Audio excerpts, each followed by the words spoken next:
Et bienvenue sur Enfin Bon pour l'événement japonais de l'année. Ce n'est pas la Japan Expo, contrairement à ce que tu penses.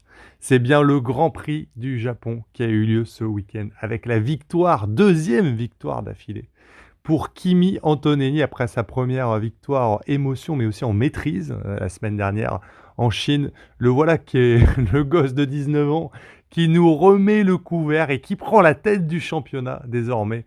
Euh, le pilote Mercedes avec 9 points d'avance sur son coéquipier. Qui l'eût cru franchement, ce jeune Kimi Antonelli qui nous fait un départ de saison tonitruant. Et puis, à côté de cette victoire, on a eu surtout le retour aux affaires de McLaren. On va revenir évidemment sur cette victoire pas si facile des Mercedes, qui auront finalement péniblement gagné ce Grand Prix. Pourtant, la Mercedes montre toujours autant de vélocité, de férocité, de rythme, de performance. Mais la McLaren est de retour et ça faisait plaisir évidemment de voir notamment Oscar Piastri aux affaires. Derrière, on reviendra forcément sur les déboires de l'écurie qui a souffert encore, c'est Red Bull pour un début de saison calvaire. Encore une fois, Max Verstappen autant qu'Adjar ont souffert. C'est compliqué. Le bilan de ces 3 premiers Grands Prix et je dirais de ce début de saison est très catastrophique. Et puis, on reviendra sur l'incident, évidemment, l'accident d'Oliver Biermann qui a soulevé les foules. Alors là, évidemment, euh, on en a des caisses et des caisses dans tous les sens, mais c'est important quand même l'aspect sécurité de la F1 avec ce contraste de vitesse, forcément dû à cet accident, les écarts de vitesse dû à la batterie. Et on va décortiquer tout ça, on va analyser, et c'est avec Enfin Bon, bien sûr.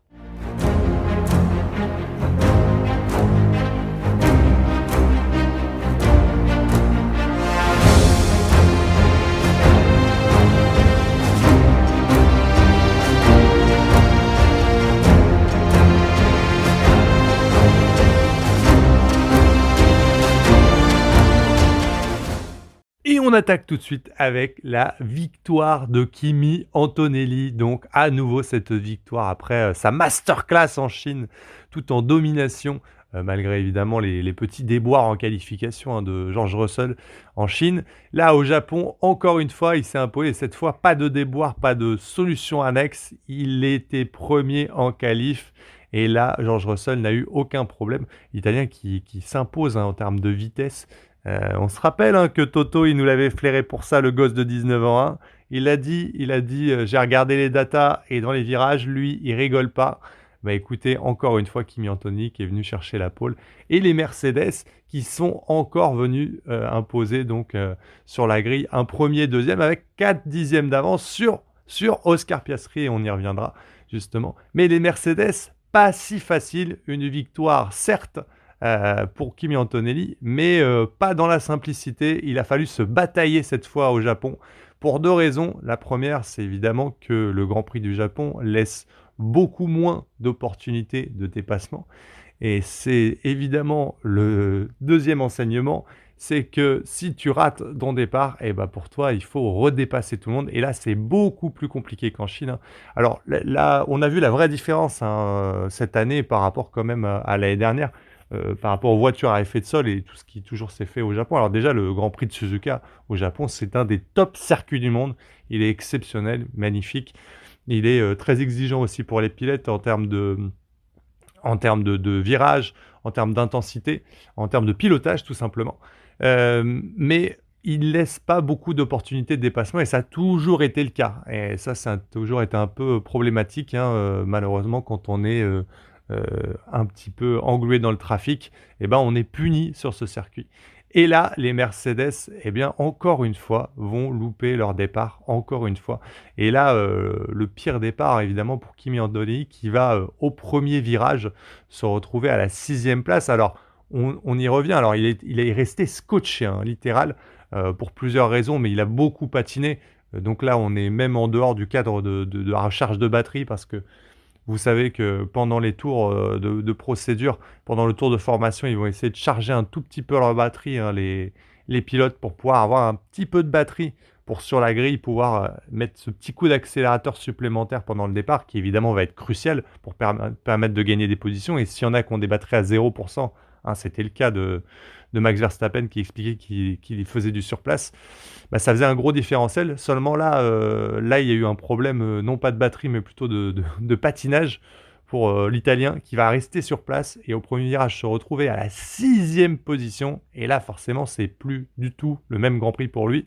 Sachant que son coéquipier, George Russell, va faire un peu mieux, mais pas beaucoup mieux. Deuxième sur la grille, il va se retrouver au premier virage à la 4e place. Et premier renseignement de ces 3 premiers Grands Prix de la saison, les qualifications, en tout cas la position en qualification, a beaucoup moins d'importance qu'avant. Parce qu'en fait, ce jeu de batterie va permettre d'accélérer beaucoup plus rapidement et va créer un différentiel, ce qui fait qu'aujourd'hui, en tout cas, ce qui ressort des 3 premiers Grands Prix à l'heure actuelle, tant que tout le monde n'a pas la maîtrise totale de la recharge de cette batterie et de ses démarrages, pour l'instant, la qualification est moins importante. Être premier sur la grille a moins d'importance. Bon, ça aura une importance certaine à Monaco, où évidemment il est beaucoup plus compliqué de dépasser. Mais là, c'est ça, évidemment sur un circuit assez large, en tout cas au démarrage, évidemment, ça a moins d'importance. Les Mercedes, donc, englués, 4e et 6e place, et ensuite il faut dépasser. Et là, on a une typologie donc, de Grand Prix, on l'a dit, à Suzuka, qui ne nous permet pas beaucoup de déplacer. On a eu beaucoup de Grands Prix sur ce circuit, et ça a souvent été les premiers arrivés, 1, 2 et 3 qui ont fini dans cet ordre-là parce qu'on avait très peu de dépassements. On a vu d'ailleurs l'année dernière, quand Max Verstappen a remporté le Grand Prix, si vous vous rappelez bien, l'année dernière, devant les 2 McLaren, il a réussi à tenir tout le Grand Prix devant elle parce qu'en fait, c'est extrêmement compliqué de dépasser. Et là, cette possibilité, elle s'est légèrement rehaussée, le curseur a été légèrement rehaussé puisqu'on a des différentiels beaucoup plus importants désormais avec le boost de puissance. On y reviendra avec l'accident de Birman, bien sûr. Mais ce différentiel, il a permis d'avoir un tout petit peu plus de dépassement, mais heureusement, j'ai envie de dire, parce que sinon, sur ce circuit, en fait, il ne se serait pas passé grand-chose, malheureusement. Les Mercedes en remontada, donc Russell qui, petit à petit, remonte et qui se retrouve bien positionné. Kimi Antonelli aussi qui va faire entamer sa remontada. On sent quand même que les Mercedes sont une classe au-dessus des autres, à plus de 5 dixièmes. Ils peuvent se permettre, eux, d'attaquer plus facilement et de dépasser plus facilement, puisqu'ils ont un différentiel quand même en termes de rythme de course largement supérieur sur ce circuit. Et malheureusement, à ce moment-là, en tout cas pour Russell, et bénéfiquement pour Antonelli, George Russell rentre au stand pour effectuer son premier arrêt au stand, installé solidement à la 2e place, avec en ligne de mire Oscar Piastri. Il ressort derrière tout ça, et là, la voiture de sécurité fait son apparition, et Kimi Antonelli va en profiter, Hamilton va en profiter, et on va se retrouver avec un Kimi Antonelli en tête, vue dégagée, seul devant. Et là, écoutez, le game est plié. On va voir le vrai rythme de la Mercedes. Et quand la Mercedes est libre, a le champ libre, elle va coller tout simplement 5 dixièmes à Oscar Piastri, qui pourtant faisait bonne figure pendant le début de ce Grand Prix. Donc les Mercedes, toujours un cran au-dessus, mais alors ce qui est intéressant, c'est quand même que le Japon, c'est un peu un juge de paix, comme on dit. C'est un circuit qui, par sa typologie, reflète assez bien les performances de la voiture sur l'ensemble de l'année. Donc ça permet de vraiment bien refléter la hiérarchie actuelle, contrairement à certains circuits comme l'Australie ou la Chine. Et là, ce qu'on a vu, c'est que la Mercedes, c'était quand même une classe au-dessus. Ça, on le savait. Mais on a aussi découvert, avec joie quand même, que McLaren était revenu dans le game. Mesdames et messieurs, sortez vos bougies, la totale. Oscar Piastri a franchi la ligne d'arrivée d'une course. Pas d'une course sprint, mais c'était déjà arrivé. Et oui, puisque Oscar Piastri, si vous l'avez bien retenu, avait abandonné au Grand Prix d'Australie chez lui à domicile parce que pendant les tours de préparation, il s'était envoyé dans le mur. Et puis ensuite, on l'avait vu, les 2 voitures qui n'avaient même pas pris le départ en Chine, les 2 McLaren, Mais déjà, et ça c'était quand même un indice, et c'est pour ça qu'il y avait un petit peu de frustration quand même en Chine hein, pour nous, c'était qu'on avait senti que ces McLaren, bah, elles étaient pas loin des Ferrari, elles leur tournaient autour, et finalement pour nous c'était intéressant, ça faisait un petit challenge de deuxième équipe, et potentiellement bah, une gêne supplémentaire pour Mercedes qui a ce gap sur le reste du peloton. Eh bien, ça a été confirmé avec encore une fois des McLaren qui sont venus s'intercaler en qualification hein, sur la grille de départ en troisième et cinquième place, quatrième Leclerc, sixième Hamilton. Et dès le départ, Oscar Piastri qui va nous prendre un départ fusetto morbidus, il part tout seul, il nous double les deux Mercedes qui encore une fois ont fondu sur place. Pourtant lui aussi est motorisé Mercedes, donc là c'est juste un bon départ. Hein. Et puis il va du coup mener ce Grand Prix jusqu'à son premier arrêt au stand et avec un rythme très intéressant où il va venir creuser un écart de 2-3 secondes quasiment sur Charles Leclerc au départ. Et on va sentir du coup la McLaren très en rythme, très en forme. Et on est content de découvrir que le rythme de course de cette McLaren eh bien, est loin, loin d'être ridicule et qu'il est donc désormais en game avec les Ferrari. Alors les McLaren qui n'ont donc pas pu s'exprimer au Grand Prix d'Australie, on a senti un petit peu en retrait. Et là, Oscar Piastri qui va mener ce Grand Prix, qui va choisir assez logiquement hein, quand même de rentrer au stand le plus tôt possible. Pourquoi? Parce que McLaren est quand même conscient que son adversaire numéro 1, c'est pas Mercedes sur ce circuit, que le rythme de la Mercedes est de toute façon trop important. Et il va essayer de rentrer au stand le plus tôt possible pour sécuriser sa position, puisqu'on l'a dit sur le Grand Prix de Japon, c'est extrêmement difficile de dépasser. Donc si on rentre en stand au premier, à minima, on sort devant les autres. Quand bien même on a des pneus un poil plus usés, bah, ça sera quand même bien compliqué pour les autres de venir nous dépasser. Stratégiquement parlant, donc choisir de rentrer Oscar Piastri, malheureusement pour eux, on n'aura pas vu la bataille avec Kimi Antonelli qui devrait repasser Oscar Piastri, puisqu'on l'a dit, une voiture de sécurité va apparaître. Et puis cette voiture de sécurité, elle va bénéficier donc à Kimi Antonelli qui va rentrer au stand et ressortir devant Oscar Piastri. Mais résultat des courses quand même, Oscar Piastri va finalement terminer solidement deuxième après les déboires de George Russell. Alors on va faire une aparté sur le Grand Prix de George Russell qui aura évidemment été assez compliqué. D'abord ce départ plutôt mauvais, mais pas catastrophique, pas autant en tout cas que son coéquipier pour George Russell qui va partir donc deuxième et au premier virage va être quatrième. Il va entamer sa remontada, George Russell, tranquillement. Et puis il va se retrouver deuxième donc derrière Oscar Piastri. Au moment où Oscar Piastri rentre au stand, il décide, lui, de rentrer au stand un peu plus tard, peut-être aussi pour bénéficier justement de ce train un peu plus de gomme, un peu plus neuf, peut-être pour le repasser plus tard dans le Grand Prix. Seulement, voilà, il y a la voiture de sécurité qui apparaît à ce moment-là.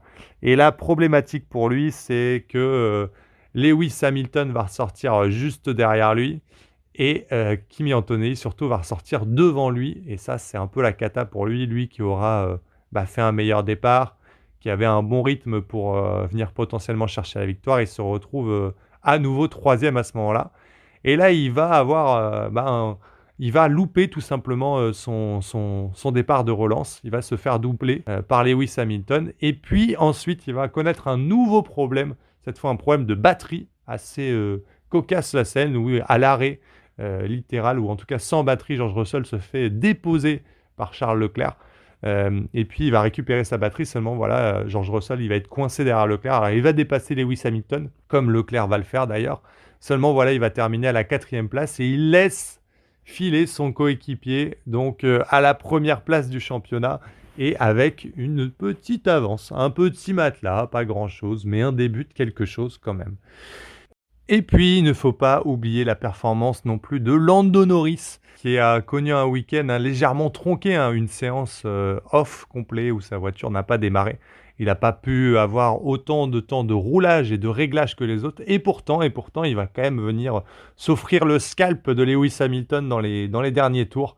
Lui qui aura suivi un peu tout le reste. Alors pas au niveau d'Oscar Piastri ce week-end, mais on l'a dit, il a connu une séance en moins. Et en ce début de saison, où évidemment il faut se réapproprier la voiture sur chacun des circuits et parfaire les réglages.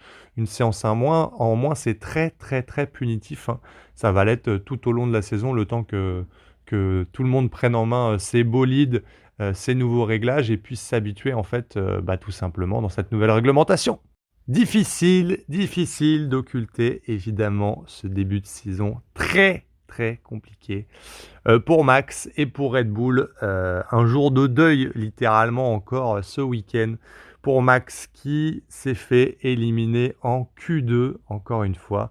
11e sur la grille Max Verstappen, c'est dur à 1 seconde 5, de la Mercedes de Kimi Antonelli. On est très très loin. En plus de ça, évidemment, Isaac Hadjar se qualifie à 1 seconde 2. Alors c'est d'autant plus problématique que, évidemment, quand votre leader, le leader de votre équipe chez Red Bull, est plus loin, bah, c'est vraiment signe que ça va pas du tout. Parce qu'on n'attend pas évidemment qu'Isaac Hadjar il mène la baraque, il mène la barque de Red Bull à la faire remonter cette barque, malheureusement sans moteur en début d'année. Là, on est sur une barque avec les pagaies et ça rame et ça rame. 1 seconde 5 donc sur la grille de départ, Max Verstappen qui va donc arriver sur ce circuit forcément 11e, on l'a dit, au Japon, des grandes difficultés à dépasser. Il est déjà englué dans ce trafic, il va difficilement s'en sortir. Mais ce qui était déjà inquiétant, c'est que la télémétrie nous a montré très rapidement, en fait, pendant les essais libres, sur les longs runs, donc on rappelle que les essais libres se passent toujours un petit peu de la même manière. On a la découverte du circuit, des réglages, ensuite l'ensemble des pilotes testent des tours assez rapides, puis ils se lancent dans des longs relais sur les gommes qu'ils vont utiliser évidemment en course. Tout ça évidemment pour parfaire leur stratégie, pour voir leur rythme de course, pour étudier le rythme de course des adversaires. Voilà, et pour nous, évidemment, ça nous donne des informations sur les forces en présence. Et là, on a compris que Red Bull était très, très loin. Très, très loin.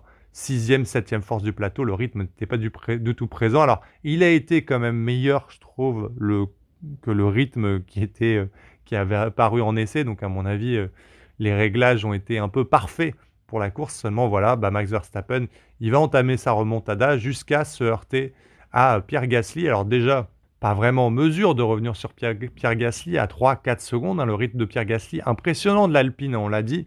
Confirmation encore de Pierre Gasly qui va d'ailleurs décrocher la 7e place. Je fais cette petite aparté pour lui parce que, évidemment, c'est un très bon début de saison pour Alpine et ça prouve, ça valide ce qui s'était passé en pré-saison. Et donc Alpine est présent en haut de ce milieu de peloton. Et puis Max Verstappen va revenir à la faveur de la voiture de sécurité, va se retrouver derrière Pierre Gasly et c'est terminé. Le rythme, le différentiel aujourd'hui entre l'Alpine et la Red Bull n'est pas suffisant pour Max Verstappen pour venir dépasser sur ce circuit du Japon où c'est compliqué de dépasser. On l'a dit, c'est beaucoup plus facile lorsqu'on a un rythme vraiment, vraiment supérieur à l'autre pour venir dépasser. C'était le cas des Mercedes, on l'a vu elles ont eu moins de difficultés à dépasser, mais c'était déjà un peu compliqué.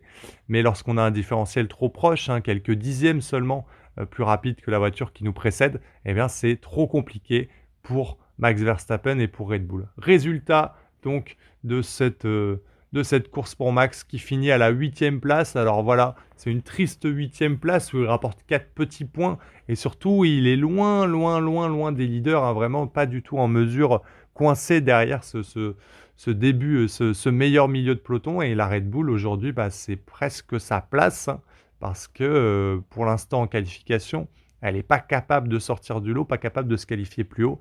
Et malheureusement, à cause de ça ou à cause des départs ratés, une fois qu'elle se trouve dans ce milieu de peloton, elle n'a pas le rythme supérieur pour faire une remontée telle l'épique remontée qu'elle faisait avant. Bon, Isaac Hadjar, on est obligé d'en parler. Isaac Hadjar, c'est donc à double tranchant. On l'a eu sur une grille de départ. Il a pu se qualifier donc devant Max Verstappen. Ça, c'était la bonne nouvelle. Le petit cocorico. 1 seconde 2 seulement. À 1 seconde 2 seulement des Mercedes, c'est tellement loin. En 8e place pour le Français. Malheureusement pour lui, il va prendre un départ plutôt moyen. Max va venir à un moment le déposer. Et puis voilà, comme George Russell, il va nous faire un petit problème de batterie.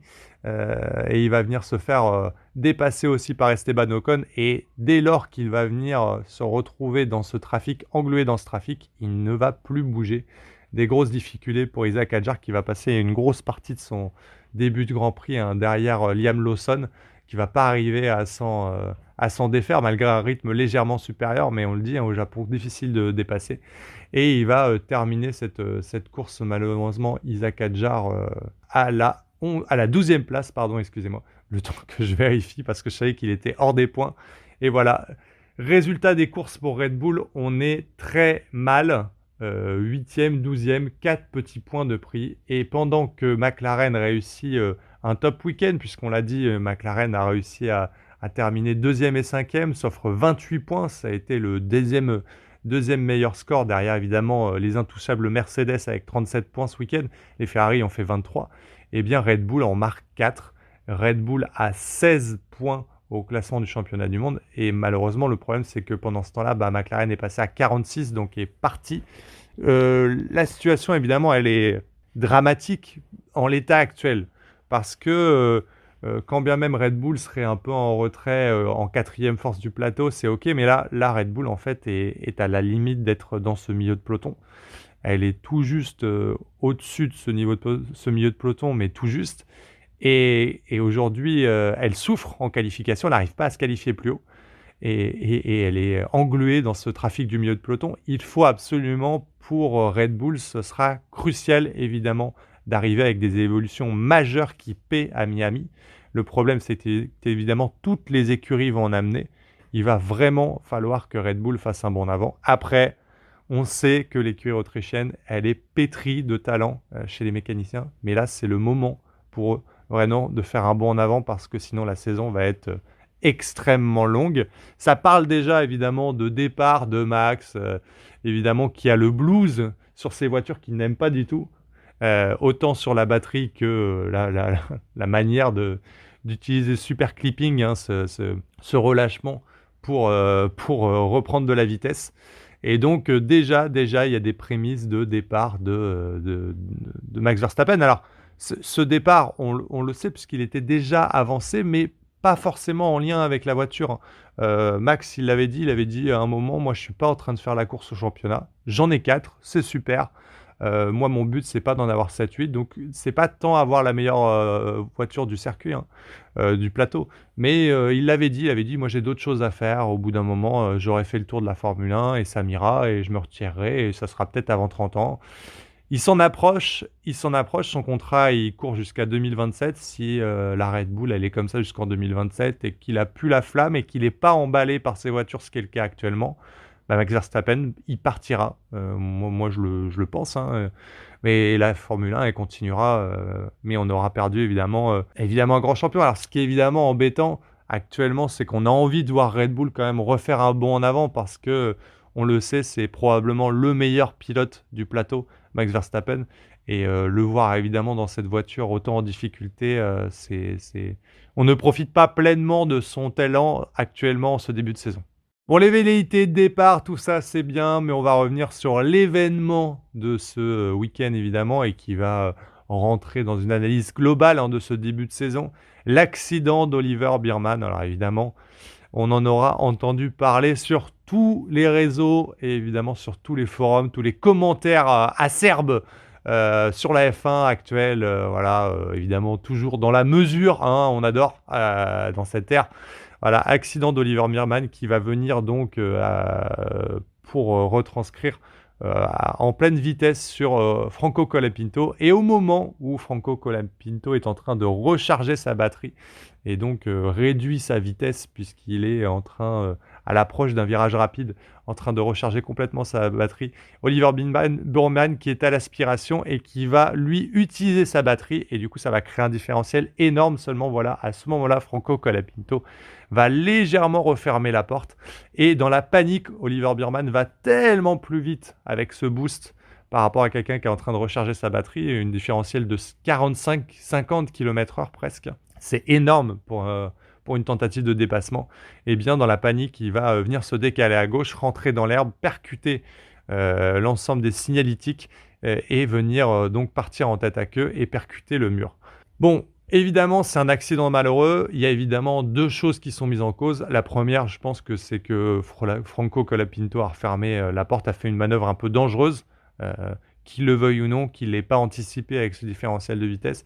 Et évidemment, le deuxième, c'est ce différentiel de vitesse dû à cette nouvelle réglementation, puisque ce super boost n'est pas comme le DRS. Le DRS crée évidemment un différentiel de vitesse, mais il était de l'ordre de 30 km/h à peu près, et il était en ligne droite. Désormais, lui, le boost, il est utilisable à n'importe quel moment.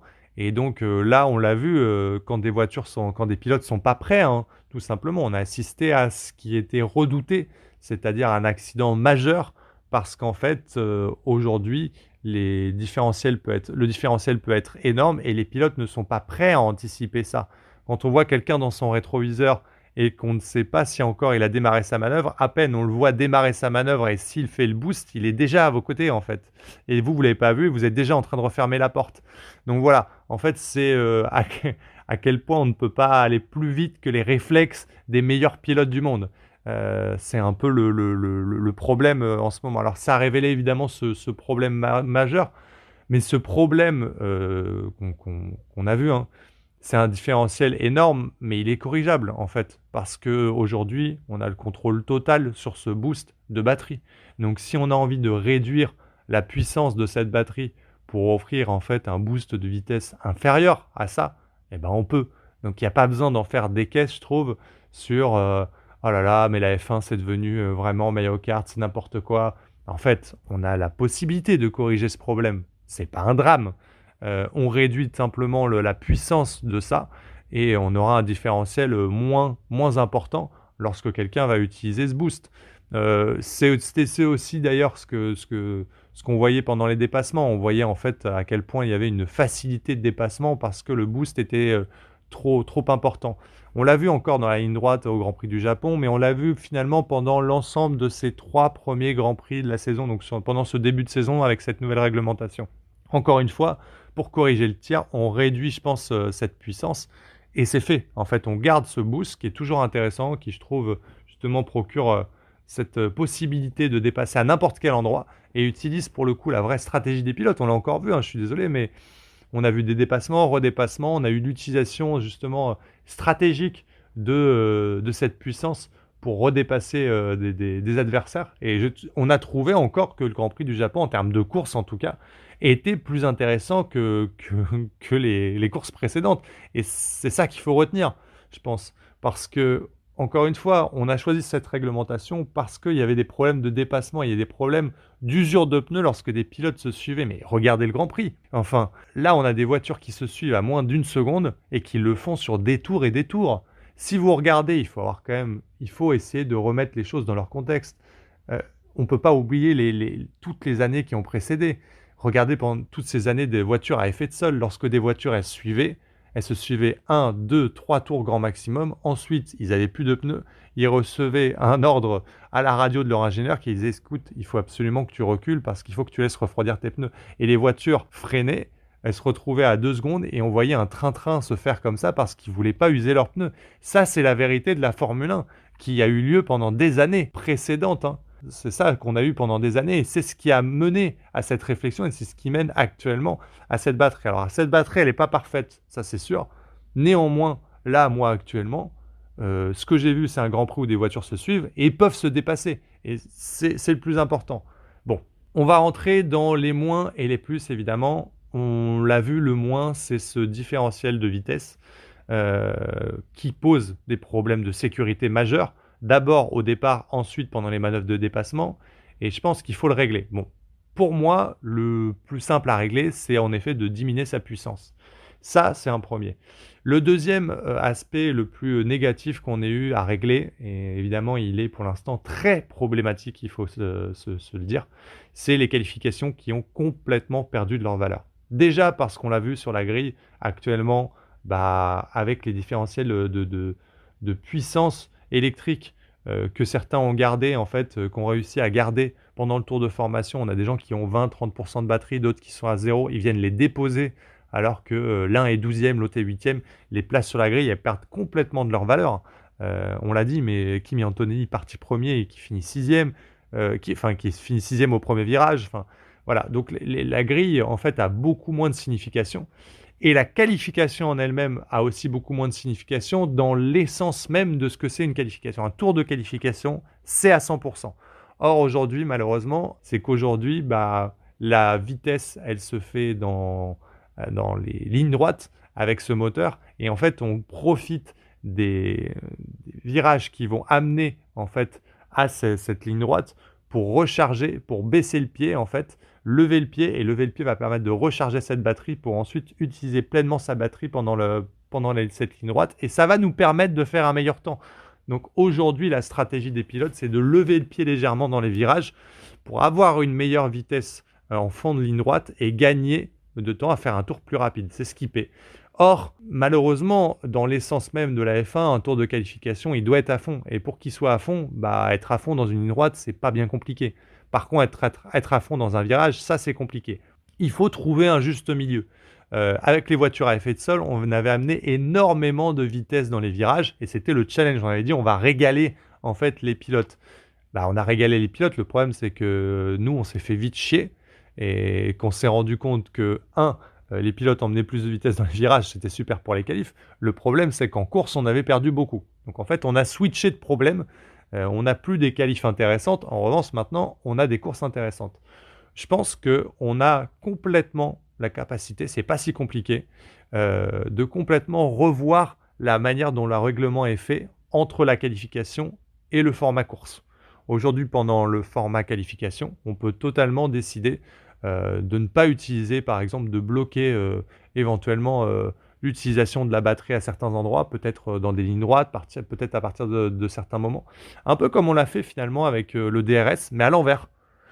Par exemple, on définit des zones de ligne droite où on n'a pas le droit d'utiliser tout simplement le boost. Ce qui fait que concrètement, les voitures vont devoir utiliser ce déploiement d'énergie dans les virages, donc amener de la vitesse dans les virages à un maximum et se pousser à de la limite dans les virages. Donc je pense qu'il y a plein de choses à chercher autour de ça. En tout cas, à réduire tout ça. On peut aussi réduire la puissance globale de l'électrique à ce moment-là pour le lisser un petit peu sur l'ensemble du tour. Le but en tout cas c'est de réamener de la vitesse, du challenge dans les virages pour prouver qui est le meilleur sur un tour. La force par exemple de certains pilotes comme Charles Leclerc qui perd un peu de sa valeur, qui a perdu complètement de sa valeur en ce début de saison de cette nouvelle réglementation 2026. Bon, ça c'est les moins bons. On va venir au plus quand même qui sont les dépassements. Aujourd'hui, il y a pas photo, on a eu 3 Grands Prix, il y a eu plus de possibilités de dépassement, il y a eu plus de challenges. Des Mercedes avec plus de 5 dixièmes d'avance en rythme ne sont pas restés coincés au Japon derrière les autres. Pourtant, c'était le cas des McLaren l'année dernière quand elles étaient drastiquement plus rapides que la Red Bull de Max Verstappen. On a eu plein de cas de figure l'année dernière où c'était comme ça sur différents circuits. Aujourd'hui, les possibilités de dépassement, elles sont plus intéressantes. Elles arrivent à différents endroits, elles se passent dans les virages. Le contrat, il est totalement rempli là-dessus et on a des courses plus intéressantes. Oui, il y a cette problématique de dépassement artificiel avec cette utilisation électrique, mais la problématique majeure, elle est réglée pour moi. Les dépassements sont là, sont présents et on a un beau spectacle. Alors, là, on a fait un premier bilan, c'est vrai, Red Bull en difficulté, Aston Martin, la cata, on est parvenu, Alpine qui est pas trop mal, As qui est bien, et puis notre trio de tête avec évidemment Mercedes loin devant.